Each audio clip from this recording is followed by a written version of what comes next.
yapa, yapa, yapa. En 2 días, más o menos a estas horas, el país conocerá el Congreso que fue elegido el domingo.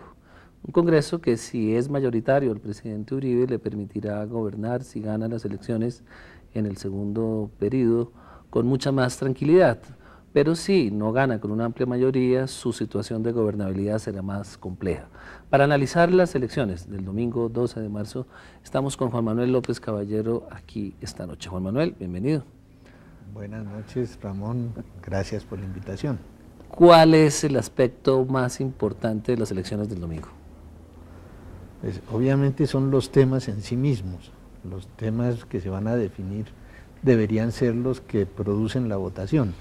Es decir, si hay continuidad de este modelo político, digamos, paralelo al paramilitar, del modelo económico neoliberal, de un modelo social más o menos inexistente. Pero en realidad la votación va a tener más peso en la mecánica misma. En el sistema electoral nuevo va a tener tanto peso como los temas. No debería ser así, pero me temo que eso es lo que va a pasar. Es decir, vamos a tener una elección en la que por una parte no hay muchas ideas que sean claramente identificables por el electorado, aunque los más expertos analistas conozcan que se trata de darle un aval o una respuesta crítica al gobierno. La mayoría de la gente no entiende qué es lo que está en juego porque los partidos son nuevos, Cambio Radical es nuevo, la U es un partido nuevo, Alas Colombia, aunque ya tiene alguna trayectoria, es nuevo a nivel nacional, el país que soñamos de Peñalosa también es nuevo, lo de Visionarios de Antanas.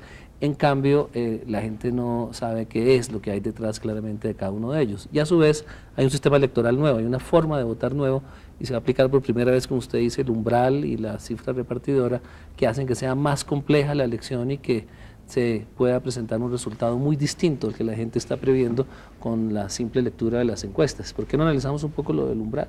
Sí, yo creo que eso va a pasar, es paradójico, pero va a pesar tanto las nuevas reglas como las decisiones que se quisieran tomar por parte del votante. Muchos de los votantes, mi cálculo es que va a haber una cantidad de votos nulos, de votos equivocados, de votos mal manejados, muy superior a cualquier otra votación. Estamos hablando de unos 12 millones de votos aproximadamente y de 1 millón o 1,5 millones o de pronto más de votos que pueden ser nulos porque se marcan mal en el tarjetón, ¿sí? Exactamente, hay 2 clases de votos nulos, los que son mal marcados y los que no son marcados también. Esos no cuentan, esos no van a ser válidos. Los únicos votos válidos van a ser los que estén por las listas, por los candidatos o el voto en blanco. Pero los votos no marcados no van a contabilizar para ninguna de las cifras que ahorita estudiaremos. Y las sorpresas pueden venir por ese lado. En gran parte la gente vota por el nombre de su figura o por el nombre del partido. Y resulta que hay muy pocos partidos con el nombre realmente posicionado en la cabeza de la gente. El Partido Liberal, por supuesto, por su trayectoria, en parte el Partido Conservador, pero de ahí para adelante muy pocos partidos son reconocidos por la gente. Pero fuera de eso está el transfugismo, el cambio de un partido a otro por parte de las figuras, por ejemplo, liberales. Figuras liberales que siempre han tenido un electorado que vota liberal y que de pronto tiene que votar por Cambio Radical o por la U o por Antanas Mocus siendo liberales, y eso confunde al electorado. La gente puede marcar liberal el candidato X que no lo es y eso hace que su voto sea nulo. Entonces la campaña va a depender mucho, el resultado va a depender mucho este domingo de la capacidad que tenga ese clientelismo, esas maquinarias electorales de educar a su gente para que voten correctamente, y es un proceso muy complicado en tan corto tiempo como el que tuvo para hacerse campaña en esta etapa. Exactamente, vamos a tener la medición, digamos, o deberíamos tener la medición de hasta qué punto los caciques, es decir, el clientelismo, arrastra a sus votantes detrás de ellos. Así debería ser lo que se debería calcular en este momento. Pero como las reglas son nuevas y hasta cierto punto son un poco confusas, no vamos a ver exactamente eso. Yo creo que va a pasar lo que usted está señalando, que muchos creen que al votar por el mismo caso que usted señala, Partido Liberal, y el número que creen que es el del candidato que les gusta, porque era liberal antes, se va a producir el fenómeno que votan por el que no quieren. Claro, podemos citar nombres, Germán Magalleras, que fue liberal, aunque ya en la elección pasada se había retirado, pues la gente lo puede identificar como liberal, o José Name Terán en la costa atlántica, muchos años siendo candidato y siendo senador del Partido Liberal, ahora tienen que su gente votar por otra sigla y por otro símbolo partidista. Exactamente, y como esa es una de las reglas, digamos, la de los nuevos partidos, pero las reglas son varias las que son una novedad, la del umbral, la de la cifra repartidora, la del voto preferente, todo eso lo tiene que asimilar el votante antes de escoger su candidato, antes de saber cómo marcar su candidato.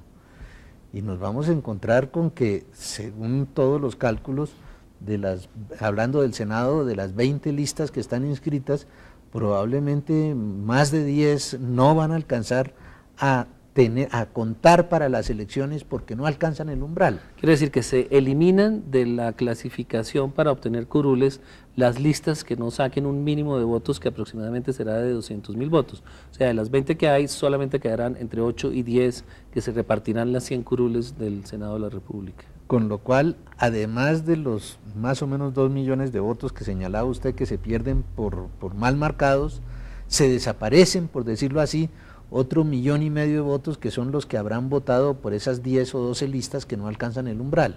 Por ejemplo, si Antanas Moco, su lista, o Peñalosa no llega al umbral, saca 180.000 votos y el umbral es 200.000, esos votos no cuentan para la repartición final de las curules. Ya no cuentan para la repartición final. Y entonces, ¿qué resultados prevé usted en sus análisis con esas aclaraciones? Pues lo que pasa es que tal vez de todas estas novedades, la cifra que va a ser más determinante es lo que se llama la cifra repartidora. Es decir, ahora no va a determinar cuántos cupos tiene una lista, el cociente y el residuo, sino se va a utilizar este nuevo método que señala dentro de las listas que ya pasaron el umbral cuántas curules le corresponde a cada una. Entonces la cifra repartidora va a ser, digamos, el determinante principal de la cantidad que tiene cada lista. Pero esa cifra repartidora, por su propia naturaleza, digamos, va a depender muchísimo de la cantidad de listas que se hagan. Es decir, si entran dentro del umbral 10 listas, es muy diferente que si entran solo 5. La cifra repartidora va a ser el cuchillo, la tijera, como decían antes, para determinar cuál es en realidad el sector ganador, porque en listas sí se sabe, en listas las 5 grandes listas, es decir, Partido Liberal, Partido Conservador, Cambio Radical, Partido de la U, Polo y Polo Democrático, todos esos pasan el umbral, pero los otros no se sabe cuáles pasan el umbral. Y si, por ejemplo, hay 3 que pasan el umbral de las llamemos listas pequeñas, lo más probable es que pasen las listas uribistas, es decir, que puede ser Alas, o puede ser Moreno, o puede ser Colombia Viva. Esas 3 son las que más probabilidad tienen. Entonces, esas 3 serían las que determinan si tiene el presidente o no mayoría. Es decir, si ninguna de las pequeñas sale, el presidente queda en una situación casi que perdedor, probablemente perdedor. En cambio, si esas 3 listas ganan, cada lista, para poder ganar o por el hecho de entrar, automáticamente gana por lo menos 3 curules. Luego esas 3 listas representarían 9 o 10 curules, que obviamente ya garantiza una mayoría suficiente. Lo que interpreto es que la gobernabilidad del presidente, si es reelegido, o del presidente que gane las elecciones, queda más fuerte o debilitada dependiendo de la mayoría que logre en el Congreso. O sea, las mayorías para obtener el respaldo de sus políticas, sus nuevas leyes, si son muy precarias, van a ser difícil la gestión de gobierno. En cambio, si Uribe logra una mayoría importante en el Congreso, 60%, pues tendrá un segundo periodo en el que tendrá facilidades para hacer su gestión, lo que sería muy malo para el país, e iría comprometido con la segunda vuelta presidencial, con la elección presidencial, quiero decir. Si el presidente nos logra una mayoría, el impacto en la primera vuelta puede ser muy alto, porque la gente va a decir si es posible derrotar al presidente y se pueden unir las fuerzas de oposición para lograr una votación más importante en primera vuelta y llevarlo así a la segunda, que ya sería un doble golpe, sería el peor escenario para el presidente. El mejor es que gane en primera, que gane un Congreso fuerte y que gane en primera vuelta. Sí, pero fíjese que lo que han dicho las encuestas hasta ahora, lo que saldría de las encuestas es que ese poder suficiente, por decirlo de alguna forma, del presidente, depende de que ganen las listas chiquitas, de que ganen hasta cierto punto los que hoy en día no tienen, son votos personales, no tienen un partido propiamente.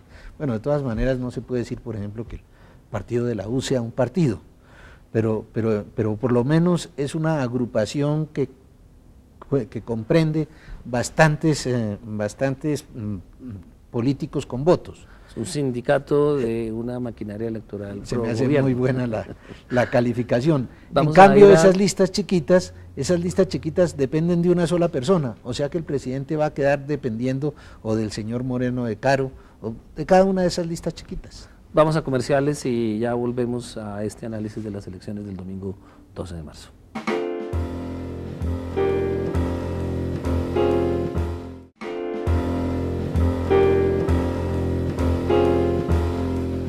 Continuamos con Juan Manuel López Caballero desenredando el enredo electoral que se presentará el domingo 12 de marzo. Estamos analizando el impacto del nuevo sistema con la cifra repartidora que todavía no la entiende la mayoría de la población. La cifra repartidora es la que determinará el número de curules que cada partido o movimiento obtenga. Sí, a ver, explicar cómo se calcula la cifra repartidora es más o menos un imposible. Pero ¿para qué sirve? Sí. La cifra repartidora es la que se va a usar para dividir el número de votos que sacaron las listas que pasaron el umbral, y la división es la que dice cuántos curules salen. Tomemos un ejemplo, que una lista saque 280.000 votos y que la cifra repartidora sea 65.000. Entonces, al dividir 270.000 por 65.000, da que tiene 5 cupos. Entonces, esa cifra repartidora es la que va a determinar el número de cupos, pues obviamente después de saber cuál es la votación total. Eso es muy interesante, porque una lista que apenas pase el umbral con 250.000 votos puede sacar 3 o 4 curules, mientras que si pierde el umbral por 5 o por 2.000 votos no saca ninguna. Exactamente, en ningún caso va a haber listas que saquen un candidato. Eso no hay que explicarlo. Eso es imposible. No lo expliquemos, es así. No, es muy fácil. La cifra repartidora de todas maneras va a ser muy inferior a la mitad y muy probablemente muy inferior a la tercera parte del umbral. Estamos hablando de 70.000 votos, más sí, o menos. Todas las simulaciones que se han hecho hace que la cifra repartidora quede por debajo de 80.000 votos en el caso de una votación como la que estábamos hablando. 12 millones de votos. De 12 millones, de los cuales solo 8.500 válidos. 8.5 millones de votos. 8.5 millones válidos. Entonces, dentro de ese margen, la cifra repartidora de todas maneras va a estar por debajo de 80.000, muy probablemente alrededor de 60.000. O sea que va a haber mínimo 2 y muy probablemente 3 candidatos por cada lista que entre. Lo que es imposible es que haya un solo candidato por lista que entre. Eso quiere decir que si un partido como el Liberal tiene el 25% de la votación como aparece en las encuestas, lo más probable es que no saque 25 senadores, sino que saque 33, 34 senadores, y así sucesivamente. Esas son las proyecciones que se están haciendo en este momento. Es decir, que si la gente vota como dicen las encuestas, el Partido Liberal, por ejemplo, tendría entre 35 y 40 curules. Y el Polo Democrático, para seguir con el lado de la oposición, tendría entre 10 y 15. Un poquito menos, entre 8 y 12, sí. Y total daría unos 45 senadores de oposición, que de todas formas es una votación muy importante que pone al gobierno en una situación difícil. Correcto. Pero por el otro lado tenemos que lo que hemos llamado partidos chiquitos son 6 uribistas. Cambio Radical. No, los chiquitos. Los grandes son Cambio Radical, Partido Conservador y Partido de la U. ¿Que entre ellos cuánto pueden sacar? Se calcula que también entre 35 y 40. Entre los tres, cada uno de entre 10 y 12, 14 senadores. Entre los tres complementan entre 40 y 45. ¿Y cuál de los tres sería el más votado? Eso lo están discutiendo entre ellos y es muy difícil saberlo. Si se toman únicamente las votaciones anteriores, que es lo que han hecho las encuestas, debería ganar el partido de la U. Pero parece, digamos, que hubiera más afinidad, perdón, si se toman únicamente las encuestas de opinión, parece que Cambio Radical tuviera un poquito más de respaldo.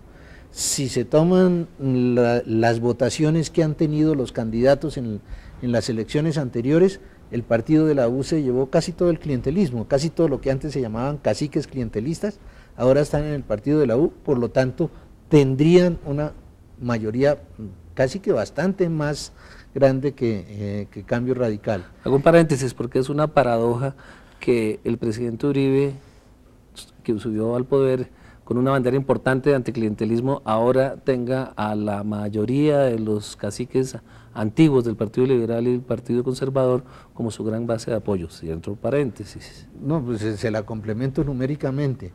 Cuando se eligió la vez pasada, el presidente Uribe tenía 8 senadores, hoy en día hay 45 senadores, creo, es decir, se han pasado 37 senadores, prácticamente todos del Partido Liberal se pasaron al uribismo. Es decir, cuando eran clientelistas, cuando eran del Partido Liberal, y ahora al contrario, son los defensores de la patria. De la patria libre y libertad. Pero, ¿qué implica esa pelea? ¿Por qué la división en 6 listas del uribismo? ¿Qué es lo que se está peleando? ¿La candidatura presidencial del 2010, la sucesión de Uribe, o qué hay detrás? No, a ver, repito, diferenciemos las 3 grandes, dejémoslas de lado por el momento, las 6 chiquitas, casi todas son personalismos. Es decir, Peñalosa es su personalismo, Moreno de Caro es su personalismo, Mario Uribe sí es que se quedó solo, es decir, todos se le salieron. Las otras 3 listas, digamos, que son la de Colombia Viva, es la de los expulsados, los que llaman ¿Quién purgados. es Colombia Viva? Los expulsados de las otras listas. ¿La encabeza quién? Ditmalov, la pasó a encabezar, creo, Enrique Gómez, que es un cristiano que tiene mucho poder y mucha plata, y parece que le aceptaron que encabezara, da lo mismo que encabece o no, porque tienen voto preferente. No es Enrique Gómez Hurtado, es no, un homólogo. es otro Enrique Gómez. ¿Y luego? Está Convergencia, no es de... Está Convergencia, que es la de Gil. Pero no es uribista. Básicamente sí. Y está, ¿cuáles dijimos? Los cristianos faltan Mira, Chamorro. Pero esas no son uribistas, esas son, como dicen, neutrales. Hay 2 neutrales y hay 6 uribistas, eso entre las que más o menos pueden tener votación. Hay otras chiquitas que sí no tienen ninguna posibilidad. Y entonces, ¿el análisis del uribismo cuál es? Es que de esas 6... repito, lo que hay es sobre todo personalismos, no se insertaron dentro de las listas grandes, pues tal vez excepto los excluidos, los purgados, los otros no se insertaron dentro de las listas grandes porque pueden convertirse en esa mayoría determinante, es decir, a pesar de que solo tengan 3 o 4 senadores, pues 3 o 4 senadores, en el caso de que salgan 3 de esas listas, son los que van a ser determinantes para tener o no una mayoría del presidente. Y en las grandes listas, ¿cuál es la batalla que hay? ¿La sucesión de la presidencia de Uribe? No creo que sea la sucesión porque no hay equilibrio entre las dos, es decir, Germán Vargas Lleras sí es seguro que va a ser candidato, es un jefe de partido, por lo menos tiene un liderazgo sobre la lista que él encabeza. Juan Manuel Santos yo creo que no tiene ni liderazgo sobre la lista que encabeza, ni ninguna posibilidad en votación, pues tanto que ni siquiera se pudo inscribir dentro de sus propias listas, porque es seguro que saldrían 10 o 15 por encima de él, es más, quién sabe si él no saldría. No, la razón de esa diferencia es básicamente que en todas las regiones pues hay por lo menos dos caciques, siempre ha habido enfrentamientos entre jefes, digamos. Entonces la manera de que los dos pudieran ser uribistas era tener 2 listas, y por eso esa división. En resumen, vamos a tener unas elecciones en las que se disputa la fuerza en el Congreso entre uribistas y oposición. Eso es todo lo que pasa sin ningún contenido de por medio. Es una campaña muy pobre desde ese punto de vista. Infortunadamente, es decir, la verdad es que los temas que debían ser decisorios, los que mencioné al principio, debían ser casi un referendo alrededor de si se sigue la guerra hasta que haya una victoria militar sin buscar ninguna clase de acuerdo, negando que hay un conflicto, dando solo el tratamiento de delincuentes y de terroristas en vez de buscar una solución política. Un referendo también alrededor de si se acepta la continuación del neoliberalismo con TLC y con todas sus consecuencias. Ese es el debate que se debía hacer.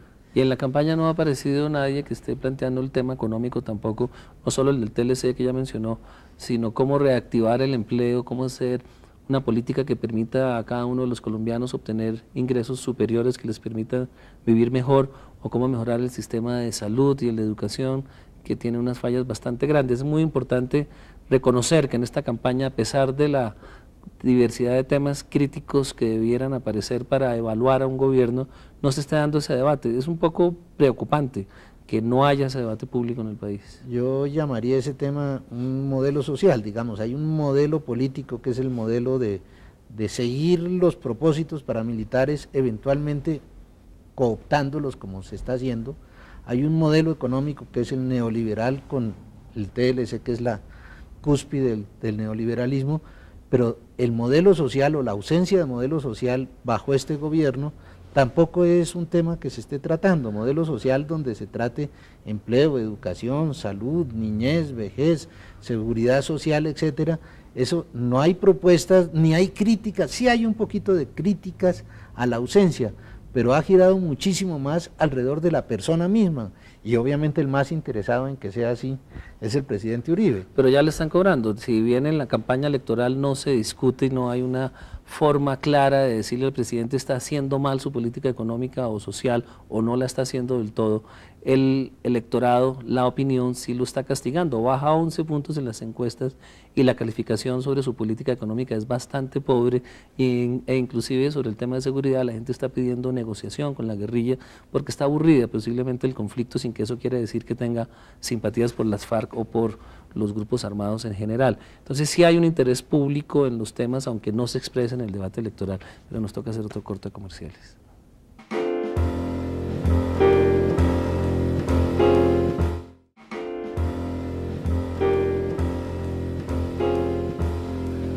Continuamos en la parte final de reportajes sobre las elecciones del domingo 12 de marzo, y Juan Manuel estaba diciendo que de todas formas se iba a presentar una situación muy interesante en la que los partidos pequeños, minoritarios, pueden ser los decisivos y los más importantes, porque con una votación muy pequeña pueden sacar 3 o 4 senadores, y esa pequeña minoría es la que va a ser determinante para lograr la mayoría de un lado oficial.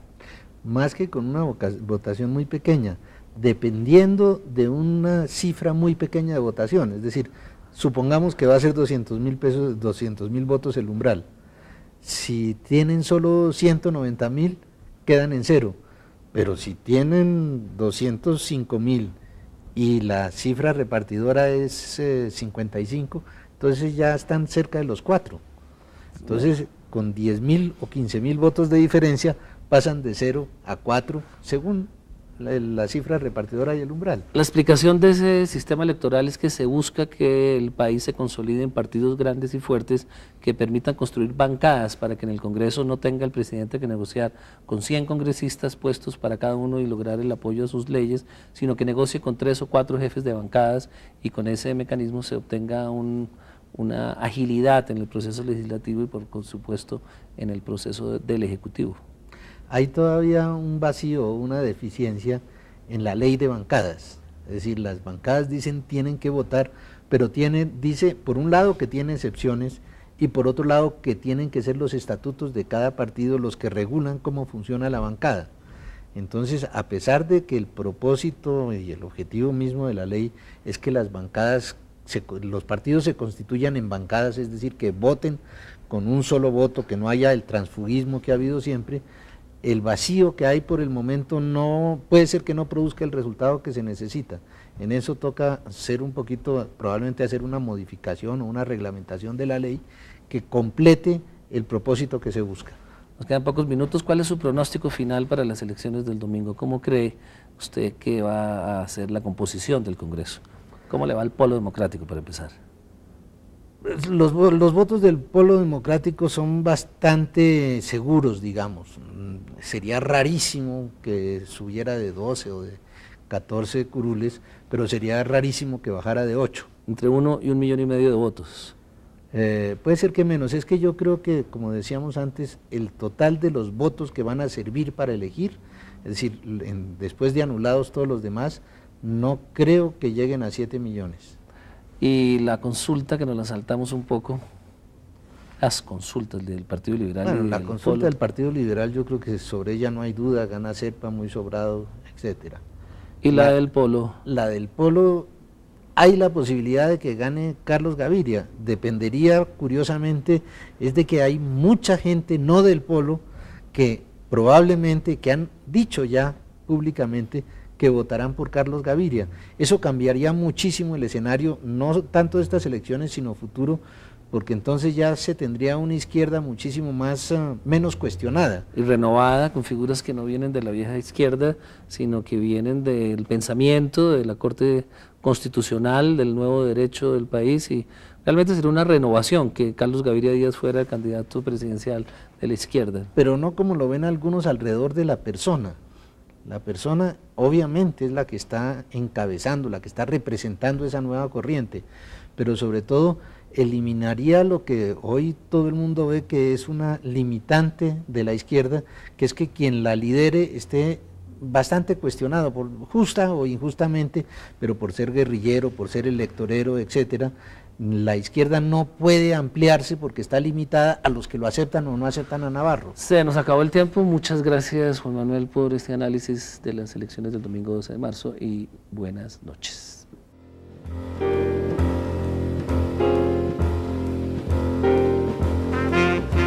Yapa, yapa, yapa. Yapa, yapa, yapa, yapa. Yapa, yapa, yapa.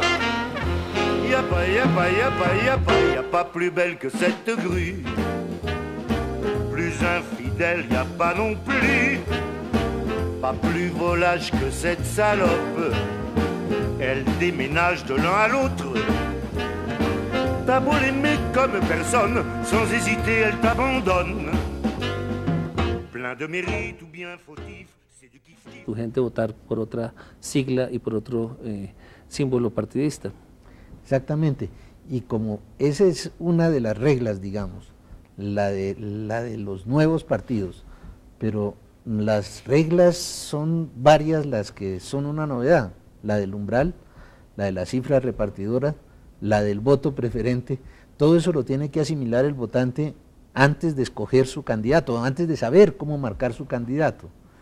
Y nos vamos a encontrar con que, según todos los cálculos, hablando del Senado, de las 20 listas que están inscritas, probablemente más de 10 no van a alcanzar a contar para las elecciones porque no alcanzan el umbral. Quiere decir que se eliminan de la clasificación para obtener curules las listas que no saquen un mínimo de votos que aproximadamente será de 200.000 votos. O sea, de las 20 que hay, solamente quedarán entre 8 y 10 que se repartirán las 100 curules del Senado de la República. Con lo cual, además de los más o menos 2 millones de votos que señalaba usted que se pierden por mal marcados, se desaparecen, por decirlo así, otro 1,5 millones de votos que son los que habrán votado por esas 10 o 12 listas que no alcanzan el umbral.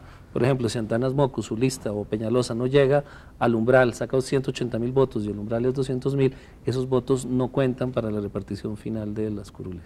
Ya no cuentan para la repartición final.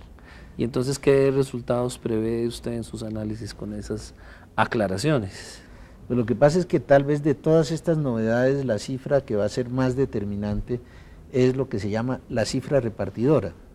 Es decir, ahora no va a determinar cuántos cupos tiene una lista, el cociente y el residuo, sino se va a utilizar este nuevo método que señala dentro de las listas que ya pasaron el umbral cuántas curules le corresponde a cada una. Entonces la cifra repartidora va a ser, digamos, el determinante principal de la cantidad que tiene cada lista. Pero esa cifra repartidora, por su propia naturaleza, digamos, va a depender muchísimo de la cantidad de listas que se hagan. Es decir, si entran dentro del umbral 10 listas, es muy diferente que si entran solo 5.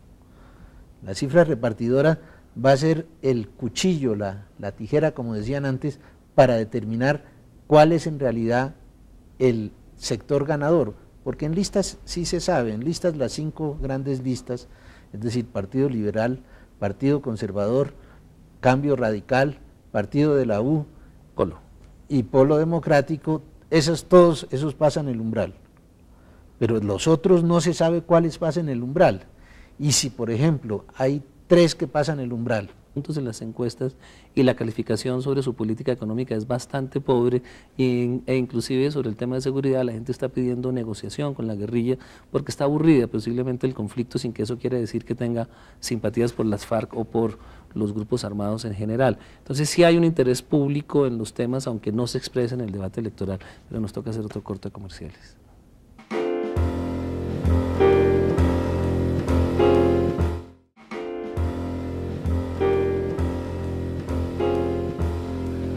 Continuamos en la parte final de reportajes sobre las elecciones del domingo 12 de marzo y Juan Manuel estaba diciendo que de todas formas se iba a presentar una situación muy interesante en la que los partidos pequeños, minoritarios, pueden ser los decisivos y los más importantes porque con una votación muy pequeña pueden sacar 3 o 4 senadores y esa pequeña minoría es la que va a ser determinante para lograr la mayoría de un lado oficial.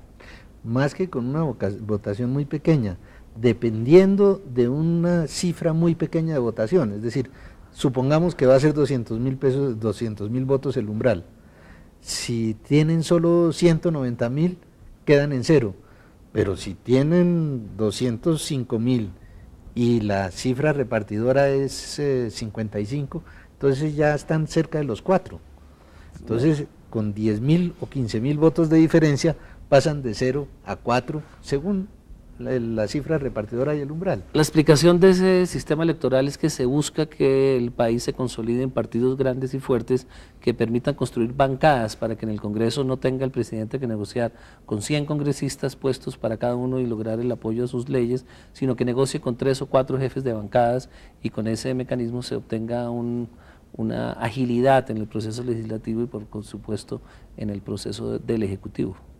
Hay todavía un vacío, una deficiencia en la ley de bancadas, es decir, las bancadas dicen tienen que votar, pero dice por un lado que tiene excepciones y por otro lado que tienen que ser los estatutos de cada partido los que regulan cómo funciona la bancada. Entonces, a pesar de que el propósito y el objetivo mismo de la ley es que las bancadas, los partidos se constituyan en bancadas, es decir, que voten con un solo voto, que no haya el transfugismo que ha habido siempre, el vacío que hay por el momento no puede ser que no produzca el resultado que se necesita. En eso toca hacer un poquito, probablemente hacer una modificación o una reglamentación de la ley que complete el propósito que se busca. Nos quedan pocos minutos. ¿Cuál es su pronóstico final para las elecciones del domingo? ¿Cómo cree usted que va a ser la composición del Congreso? ¿Cómo le va al Polo Democrático para empezar? Los votos del Polo Democrático son bastante seguros, digamos. Sería rarísimo que, es decir, Peñalosa es su personalismo, Moreno de Caro es su personalismo, Mario Uribe sí es que se quedó solo, es decir, todos se le salieron. Las otras 3 listas, digamos, que son la de Colombia Viva, es la de los expulsados, los que llaman ¿Quién purgados. es Colombia Viva? Los expulsados de las otras listas. ¿La encabeza quién? Ditmalov, la pasó a encabezar, creo, Enrique Gómez, que es un cristiano que tiene mucho poder y mucha plata, y parece que le aceptaron que encabezara, da lo mismo que encabece o no, porque tienen voto preferente. No es Enrique Gómez Hurtado, es no, un homólogo. es otro Enrique Gómez. ¿Y luego? Está Convergencia, no es de... Está Convergencia, que es la de Gil. Pero no es uribista. Básicamente sí. Y está, ¿cuáles dijimos? Los cristianos faltan Mira, Chamorro. Pero esas no son uribistas, esas son, como dicen, neutrales. Hay 2 neutrales y hay 6 uribistas, eso entre las que más o menos pueden tener votación. Hay otras chiquitas que sí no tienen ninguna posibilidad. ¿Y entonces el análisis del uribismo cuál es? Es que de esas 6, repito, lo que hay es sobre todo personalismos, no se insertaron dentro de las listas grandes, pues tal vez excepto los excluidos, los purgados, los otros no se insertaron dentro de las listas grandes porque pueden convertirse en esa mayoría determinante, es decir, a pesar de que solo tengan 3 o 4 senadores, pues 3 o 4 senadores, en el caso de que salgan 3 de esas listas, son los que van a ser determinantes para tener o no una mayoría del presidente. Y en las grandes listas, ¿cuál es la batalla que hay? ¿La sucesión de la presidencia de Uribe? No creo que sea la sucesión porque no hay equilibrio entre las dos, es decir, Germán Vargas Lleras sí es seguro que va a ser candidato, es un jefe de partido, por lo menos tiene un liderazgo sobre la lista que él encabeza. Juan Manuel Santos yo creo que no tiene ni liderazgo sobre la lista que encabeza, ni ninguna posibilidad en votación, pues tanto que ni siquiera se pudo inscribir dentro de sus propias listas, porque es seguro que saldrían 10 o 15 por encima de él, es más, quién sabe si él no saldría. No, la razón de esa diferencia es básicamente que en todas las regiones pues hay por lo menos dos caciques, siempre ha habido enfrentamientos entre jefes, digamos. Entonces la manera de que los dos pudieran ser uribistas era tener 2 listas, y por eso esa división. En resumen, vamos a tener unas elecciones en las que se disputa la fuerza en el Congreso entre uribistas y oposición. Eso es todo lo que pasa sin ningún contenido de por medio. Es una campaña muy pobre desde ese punto de vista. Infortunadamente, es decir, la verdad es que los temas la de Colombia Viva es la de los expulsados, los que llaman ¿Quién purgados. es Colombia Viva? Los expulsados de las otras listas. ¿La encabeza quién? Ditmalov, la pasó a encabezar, creo, Enrique Gómez, que es un cristiano que tiene mucho poder y mucha plata, y parece que le aceptaron que encabezara, da lo mismo que encabece o no porque tienen voto preferente. No es Enrique Gómez Hurtado, es no, un es otro Enrique Gómez. ¿Y luego? Está Convergencia, no es de... Está Convergencia, que es la de Gil. Pero no es uribista. Básicamente sí. Y está... ¿Cuáles dijimos? Los cristianos faltan Mira, Chamorro. Pero esas no son uribistas, esas son, como dicen, neutrales. Hay 2 neutrales y hay 6 uribistas, eso entre las que más o menos pueden tener votación. Hay otras chiquitas que sí no tienen ninguna posibilidad. ¿Y entonces el análisis del uribismo cuál es? Es que de esas 6, repito, lo que hay es sobre todo personalismos, no se insertaron dentro de las listas grandes, pues tal vez excepto los excluidos, los purgados, los otros no se insertaron dentro de las listas grandes porque pueden convertirse en esa mayoría determinante, es decir, a pesar de que solo tengan 3 o 4 senadores, pues 3 o 4 senadores, en el caso de que salgan 3 de esas listas, son los que van a ser determinantes para tener o no una mayoría del presidente. Y en las grandes listas, ¿cuál es la batalla que hay? ¿La sucesión de la presidencia de Uribe? No creo que sea la sucesión porque no hay equilibrio entre las dos, es decir, Germán Vargas Lleras sí es seguro que va a ser candidato, es un jefe de partido, por lo menos tiene un liderazgo sobre la lista que él encabeza. Juan Manuel Santos yo creo que no tiene ni liderazgo sobre la lista que encabeza, ni ninguna posibilidad en votación, pues tanto que ni siquiera se pudo inscribir dentro de sus propias listas, porque es seguro que saldrían 10 o 15 por encima de él, es más, quién sabe si él no saldría. No, la razón de esa diferencia es básicamente que en todas las regiones pues hay por lo menos 2 caciques, siempre ha habido enfrentamientos entre jefes, digamos. Entonces la manera de que los 2 pudieran ser uribistas era tener 2 listas, y por eso esa división. En resumen, vamos a tener unas elecciones en las que se disputa la fuerza en el Congreso entre uribistas y oposición.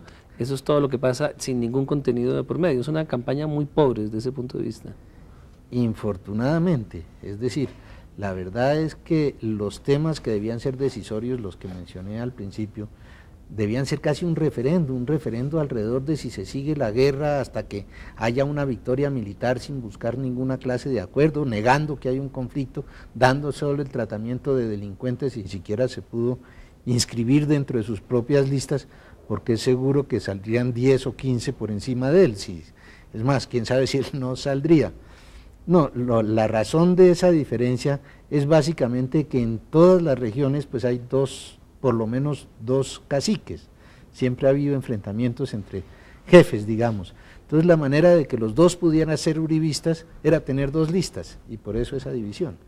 En resumen, vamos a tener unas elecciones en las que se disputa la fuerza en el Congreso entre uribistas y oposición. Eso es todo lo que pasa sin ningún contenido de por medio. Es una campaña muy pobre desde ese punto de vista.